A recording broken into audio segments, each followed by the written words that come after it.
안녕하세요. 건강지킴이 닥터 MBC 황인찬입니다. 질환에 관한 다양한 궁금증 여러분의 입장에서 꼼꼼하게 짚어드리겠습니다. 사계절이 뚜렷한 우리나라는 여름과 겨울 사이로 넘어가는 가을철에 호흡기 질환 환자들이 증가합니다. 호흡기 질환의 가장 대표적인 증상인 기침은 상대방과의 대화를 방해하거나 일상생활에 불편함을 초래하는데요. 그리고 증상이 오래 지속될 경우 가슴 통증과 구토, 천식까지 유발될 수 있습니다. 그래서 평소에 마스크 착용은 물론 적절한 온도와 습도를 유지하는 것이 무엇보다 중요하다고 합니다. 그래서 오늘은 전주대자연병원 호흡기센터 오윤정 센터장과 함께 만성기침의 원인과 치료에 대해 자세히 알아보겠습니다. 호흡기 질환 환자들이 가장 많이 호소하는 증상 중 하나는 바로 기침입니다. 일반적으로 3주 이내의 기침은 급성, 3주에서 8주 동안 진행되는 기침은 아급성 기침이라고 하며 8주 이상 지속되는 기침이 바로 만성 기침인데요. 매년 독감 예방 접종을 하는 것도 감기 등 호흡기 질환으로 폐 기능이 더 나빠지는 것을 막아준다고 합니다. 그래서 오늘은 호흡기내과 전문의 오윤정 센터장과 함께 만성 기침의 원인과 치료에 대해 알아보겠습니다. 안녕하세요. 안녕하세요. 네. 오래가는 기침과 감기는 일시적이고 단순한 감기와 어떻게 구별이 되나요? 보통 오래 간다 하더라도 3주 이내의 기침은 급성 기침에 해당합니다. 그래서 급성 기침의 원인은 감기도 있고 부비동염이나 기관지염, 폐렴과 같은 원인들이 있죠. 근데 일단 제일 중요한 건 감기는 항생제 치료가 필요하지 않지만 이 폐렴 같은 경우에는 항생제 치료를 빨리 하지 않으면 위험해질 수 있기 때문에 만약에 3일 이상 열이 지속되고 기침과 이 화농성 객담, 가래의 색깔이 좋지 않을 때는 폐렴인지 빨리 확인해서 치료 시기를 놓치지 않는 게 중요하겠습니다. 그렇다면 어떤 증상이 있을 때 서둘러 병원을 방문하면 좋을까요? 네, 기침이 오래 가면 혹시 폐암이 아닐까 해서 오시는 분들이 많습니다. 네. 근데 사실 이 폐암과 같은 심각한 병을 나타내는 암시하는 어떤 증상, 경고 증상이라고 하는 게 있는데요. 만약에 이제 한 45세 이상 흡연가가 피가 섞인 가래가 나오거나 목소리가 아무리 시간이 지나도 정상으로 회복되지 않을 때, 숨이 찰 때, 원인 모르는 미열이 지속되고 체중이 감소하는 증상이 있을 때는 이런 심각한 질환이 있을 수 있기 때문에 반드시 병원에 오셔야 합니다. 엑스레이 검사 이후에 이상이 없는데도 3주 이상 지속적으로 기침이 계속 발생하는 경우도 있잖아요. 이럴 때는 어떤 이유가 있을까요? 아까 말씀드렸듯이 3주 이내의 기침은 보통 급성 기침이고 8주 이상 되는 기침을 만성 기침이라고 합니다. 네. 그래서 3주에서 8주 그 사이를 아급성 기침이라고 하는데 가장 흔한 원인이 감염 후 기침 과민성 때문입니다. 이 기침 과민성이 발생을 하면 이제 찬바람이나 에어컨, 먼지, 이런 연기, 냄새 이런 거에 대해서 목이 자극이 돼서 간질간질하면서 발작적인 기침이 연속적으로 나오게 되거든요. 하지만 이런 기침 감염성은 대개 일과성이라서 시간이 지나면 보통 많이 회복이 됩니다. 근데 8주 이상 지나도 이런 기침 감염성이 회복되지 않을 때는 다른 원인을 찾는 만성 기침의 원인을 찾는 검사들을 진행을 해야 합니다. 기침이 이렇게 계속될 경우에는 병원에서 주로 항생제 처방을 해주잖아요. 이렇게 항생제 복용하면 치유되고 이렇게 되는 걸까요? 네, 그래서 어떤 환자분들은 항생제를 써야 빨리 낫는다고 감기인데도 항생제를 달라고 자꾸 요구하시는 분들이 있거든요. 근데 사실 감기는 항생제 치료가 필요하지는 않죠. 특히 감기 같은 경우도 보통은 3주 이내에 호전되기 때문에 3주 이상 가는 기침인 경우에는 이제 항생제보다는 기침 과민성을 줄여주는 그런 약들이 좀 더 도움이 됩니다. 네, 이런 오래가는 기침이 같은 공간에 있는 다른 사람에게 전염이 되는지도 궁금합니다. 네, 요즘 코로나, 독감 다 이제 전염성이 강하죠. 보통은 5일에서 7일이 지나면 그런 전염력이 거의 소실이 됩니다. 근데 2주 이상 하는 기침인데도 전염력이 강한 질환들이 결핵하고 백일해입니다. 100일에는 100일 동안 기침한다고 해서 백일해거든요. 그래서 대개는 영아들, 이제 어린아이들한테서 이제 많이 발생하는 것으로 되어 있고요. 근데 중요한 건 100일의 30%는 성인에서 발생합니다. 그래서 100일에는 특징적인 증상이 이제 2주 이상 발작적인 기침을 하고 그다음에 기침을 하다가 이 구토까지 하게 됩니다. 그리고선 특징적인 것은 숨을 들이마실 때 흡 하는 소리가 나는 게 특징적인 소견이거든요. 그래서 이런 게 있을 때는 백일해를 의심해서 빨리 격리 처리하고 치료를 시작을 해야 합니다. 이제 요즘 백일해가 많이 는다고 하거든요. 그래서 만약에 1년 이하의 영유아를 이제 밀접 접촉하게 되는 성인인 경우에는 추가 접종을 하시는 게 좋습니다. 네, 아이들에게 옮기지 않기 위해서라도 접종이 미리미리 지속돼야 될 것 같은데요. 더 오래 가는 경우도 있잖아요. 아까 8주 이상 지속되는 경우 만성기침이라고 하셨는데 이 만성기침의 원인에는 또 어떤 게 있을까요? 네, 만성기침의 기준은 소아인 경우는 4주를 잡고요. 성인인 경우에는 8주 이상 가는 기침으로 얘기를 합니다. 사실 이런 만성기침의 이제 3대 원인이라고 알려져 있는 게 상기도 기침 증후군, 천식, 역류성 식도염입니다. 이 세 가지가 만성기침 원인의 80~90%를 차지하거든요.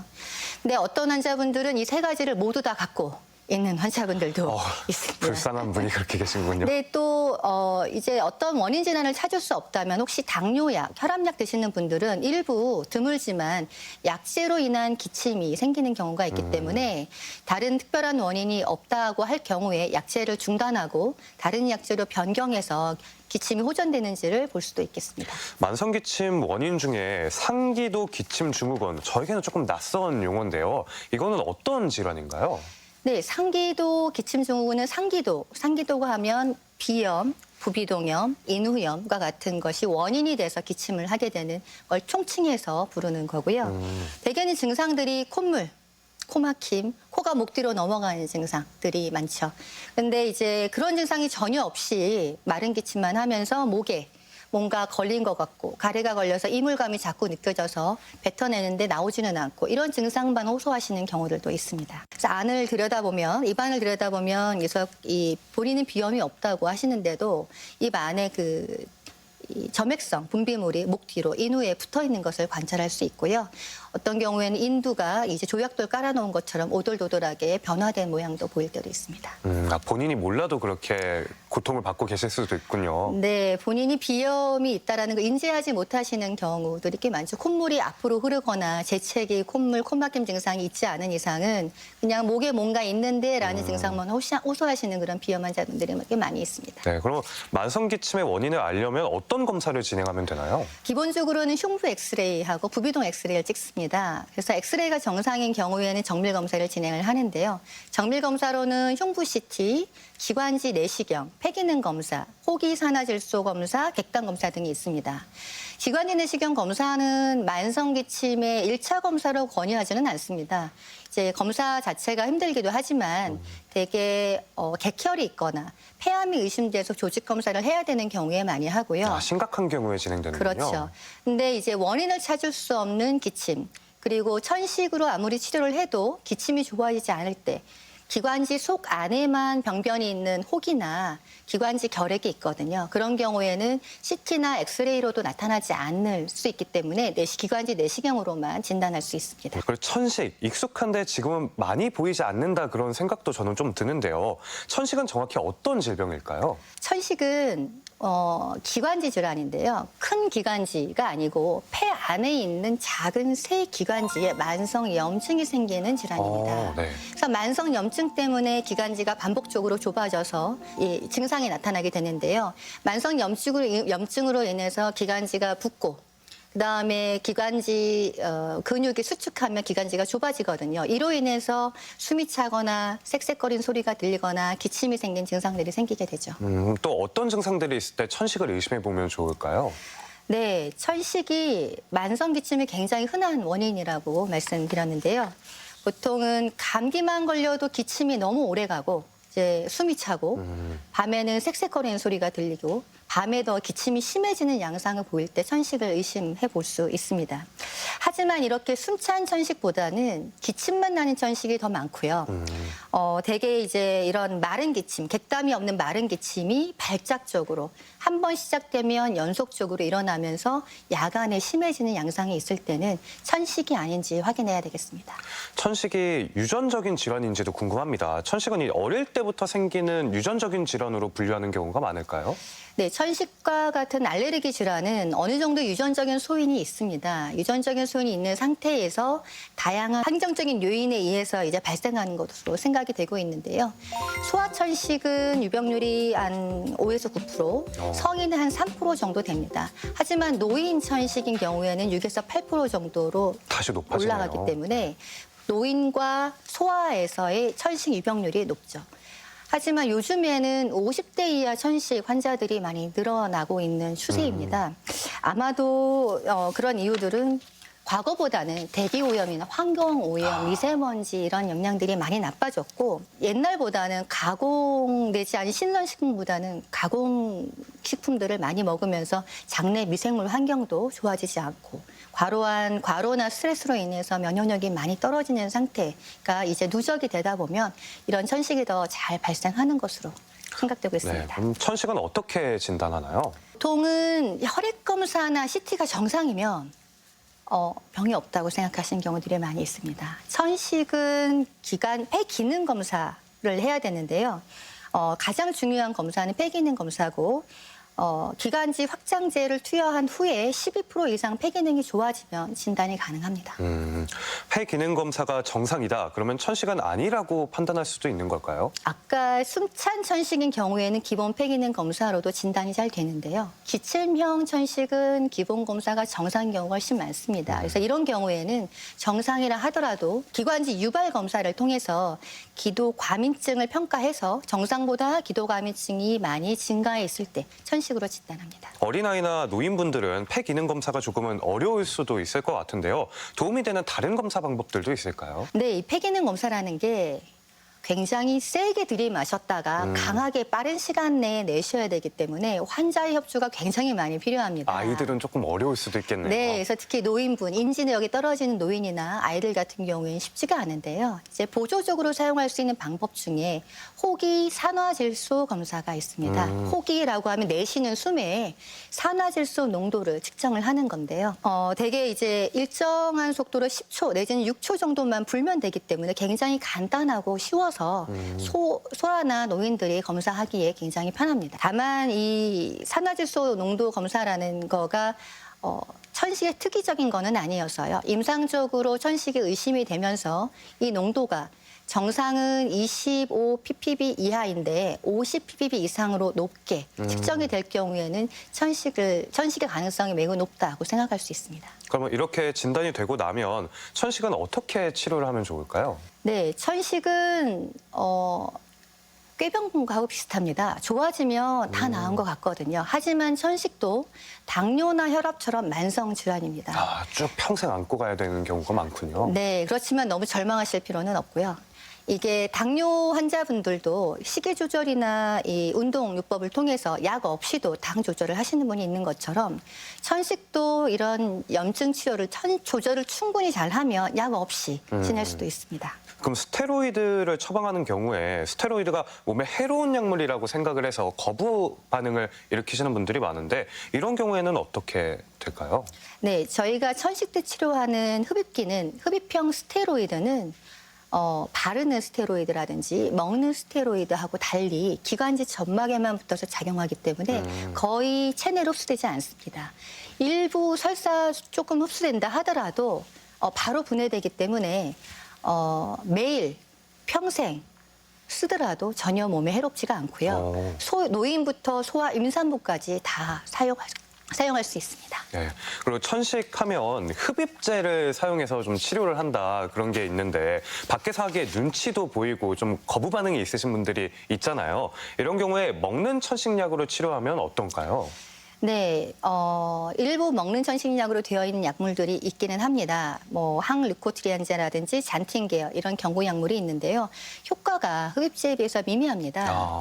그래서 이러한 흡입제를 쓰지 못하는 소아나 노인의 경우에 있어서 보조적으로 사용을 하지만 이런 경우에도 네뷸라이저에 들어가는 흡입 약물을 가지고 같이 병합 치료를 하는 것이 천식에는 훨씬 효과적인 치료입니다. 그렇다면 천식은 이렇게 꾸준히 치료만 받으면 완치가 가능한 질병이라고 봐도 될까요? 네, 이 완치의 개념의 문제이긴 하지만 사실 완치된다고 보지는 않고요. 조절이 된다라고 없어지는 건 생각하시면 됩니다. 아니군요. 네, 그래서 염증 조절이 잘 되면 약을 중단할 수 있고 그래서 꾸준히 관리가 필요한 질환입니다. 네. 그럼 천식 치료의 단계도 있을까요? 네, 천식 치료하면 가끔 오신 천식 환자분들이 10년 전이나 20년 전이나 똑같은 흡입기를 사용하고 계시는 분들이 있어요.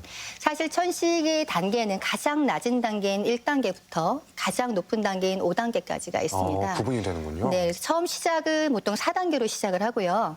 4단계에서 조절이 잘 되면 단계를 낮춥니다. 조절이 잘 안 되면 단계를 올리죠. 그래서 점차적으로 단계를 낮추어서 2단계까지 내려갔는데 증상이 전혀 없이 유지가 잘 되면 끊어볼 수도 있습니다. 다만 조심할 거는 증상이 있을 때만 치료하는 게 아니라 증상이 없어도 조절이 꾸준히. 잘 될까지 꾸준히 치료하고 천천히 단계를 낮추는 거가 중요합니다. 네, 그럼 천식 치료를 처방해 준 대로 잘 진행을 하고 있는데도 천식이 좋아지지 않는 경우가 있잖아요. 이런 경우에는 어떻게 해야 될까요? 네, 우선 흡입기를 어떻게 사용하고 있는지 한번 해보시라고 얘기합니다.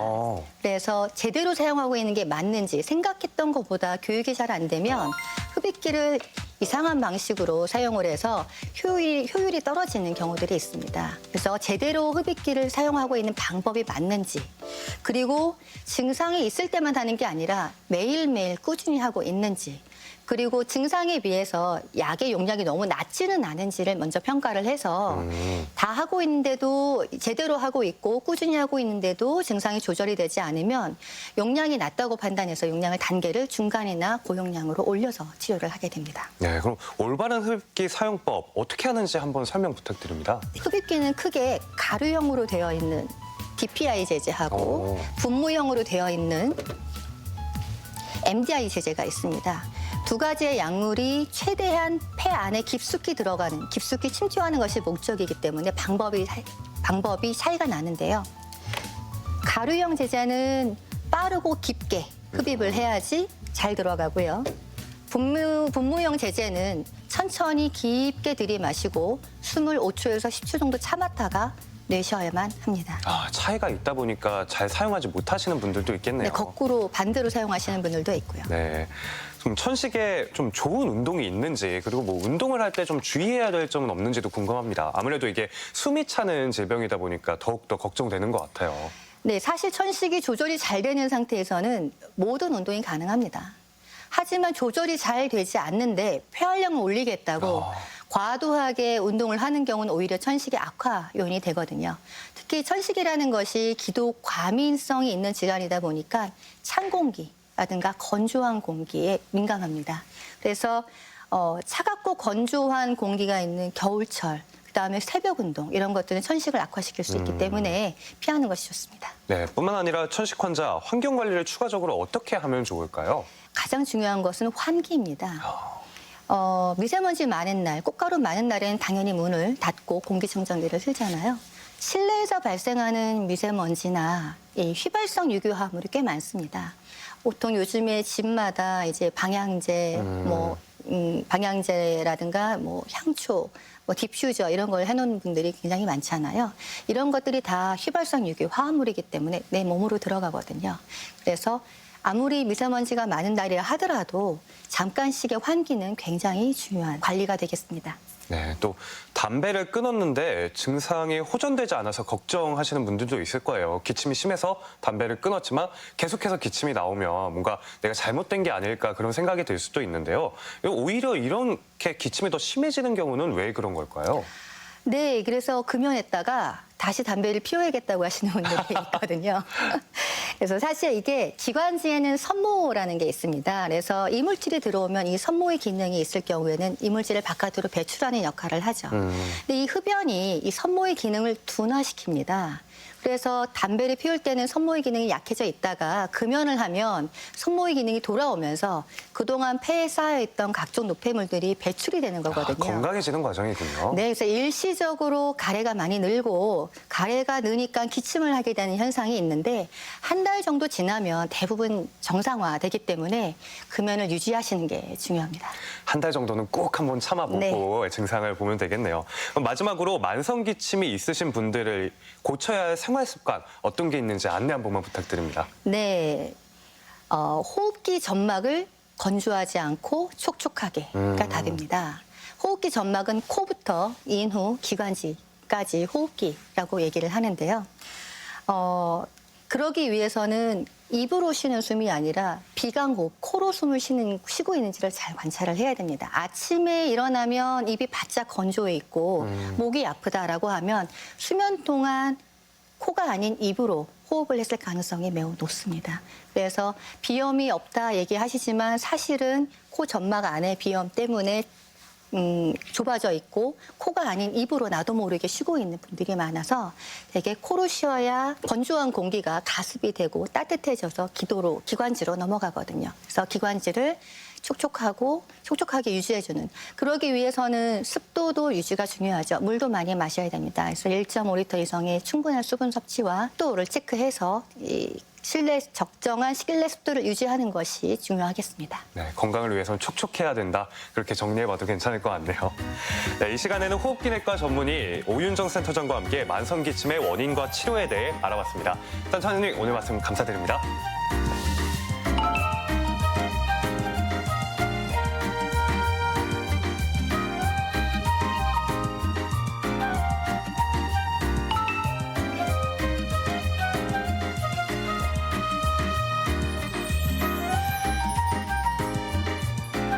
주로 겨울부터 이른 봄에 유행하는 독감은 일반 감기보다 증세가 심하고 발열, 전신 통증, 근육통, 두통 등을 유발합니다. 더구나 폐렴과 같은 합병증이 생기는 경우가 많아 면역력이 약한 어린이나 노인, 만성 질환자의 경우 예방접종을 받는 것이 중요한데요. 또 예방접종 후 약 2주가 지나야 면역력이 생기기 때문에 늦어도 이번 달까지 예방접종을 해두는 것이 좋다고 하니까 꼭 기억하시길 바랍니다. 그리고 이 밖에 건강과 관련해 궁금증이 있다면 전주 MBC 홈페이지에 질문 남겨주시길 바랍니다. 닥터 MBC가 여러분의 궁금증을 풀어드리겠습니다. 저희가 준비한 소식은 여기까지입니다. 다음 주 이 시간에 다시 찾아뵙겠습니다. 고맙습니다.